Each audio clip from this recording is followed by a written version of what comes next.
શ્યામ બાબા કી જય। આ કથા છે એક એવા દેવની જેમણે પોતાનું બલિદાન આપ્યું।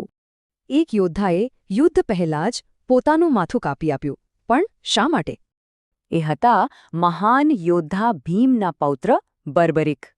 એમની શક્તિ હતી 3 દિવ્ય બાણમાં, એટલા શક્તિશાળી કે મહાભારતનું યુદ્ધ મિનિટોમાં જ પૂરું કરી દે।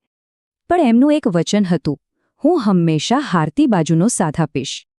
એટલે કે જે પક્ષ હારવા લાગે બર્બરિક એમના પક્ષમાં જોડાઈ જાય। પરિણામ, યુદ્ધ ક્યારે પૂરું જ ન થાય અને સર્વનાશ નિશ્ચિત હતો। ભગવાન કૃષ્ણે આ ભવિષ્ય જોયું અને એમણે બર્બરિક પાસે કંઈક એવું માંગ્યું। એમણે માંગણી કરી, મને તારું શિષ્યદાનમાં જોઈએ છે। બર્બરિક હસ્યા, દિવ્ય યોજના સમજી ગયા અને તરત જ માથું અર્પણ કરી દીધું।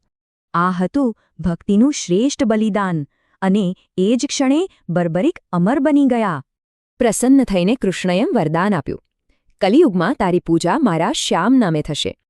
અને ત્યારથી એ કહેવાયા હારે કા સહારા, એટલે કે હારેલાનો આધાર।